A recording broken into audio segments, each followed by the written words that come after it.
بات یہ ہے کہ یہ نارمل الیکشن تو ہے نہیں، انتہائی اب نارمل قسم کا سلیکشن ہے، انتہائی ابسرڈ قسم کا۔ خوف کے فضا میں کون سا الیکشن ہوتا ہے؟ جہاں پہ لوگ جائیں آپ وہاں پہ جانے نہ دیں، ہم اپنے علاقوں میں کیمپین بھی نہیں کر سکتے،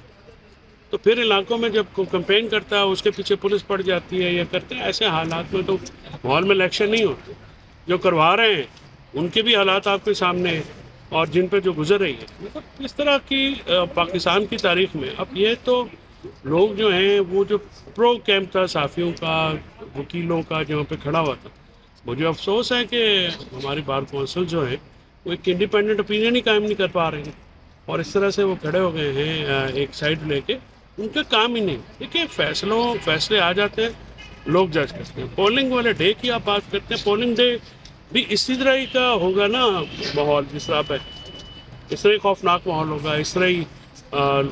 پولنگ پہ جائے گا کون اس طرح سے؟ ججمنٹ تو ہے وہ پبلک پراپرٹی ہوتی ہے، اس کے اوپر ہر قسم کی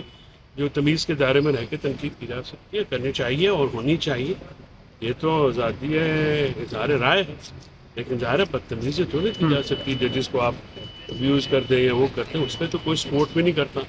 کورٹ کو، کوئی بھی نہیں کرتا۔ ہمارے لوگوں کو بھی تھوڑا مزاج جو ہے وہ بہت ہی سوشل میڈیا پہ عجیب و غریب ہو گیا، آپ السلام علیکم لکھتے ہیں نیچے سے گالیاں پڑھنا شروع ہوتی ہیں، اس طرح سے نہیں ہونا چاہیے۔ لوگوں کو بھی تھوڑی تربیت کی بہت کمی ہے لوگوں میں۔ باقی یہ جو ججمنٹ ہے یہ تاریخ کے کوڑے دان میں جائے گی، تو اتنی قانونی طور پہ فراڈ ججمنٹ، ایک اخبار کے اندر سر اخلاقی طور پہ جو ہے وہ فراڈ ججمنٹ ہے، تو اس ججمنٹ کا تو کچھ نہیں ہونا۔ یہ تو تمیز الدین کیس سے نظریہ ضرورت سے بھی جو ہے وہ گیا گزرا ایک فیصلہ ہے، اس فیصلے کو تاریخ میں بہت ہی شدید الفاظ میں یاد کیا۔ کل سر عمران خان نے اڈیالہ جیل میں کہا ہے کہ جنرل باجوہ نے آفر کی تھی کہ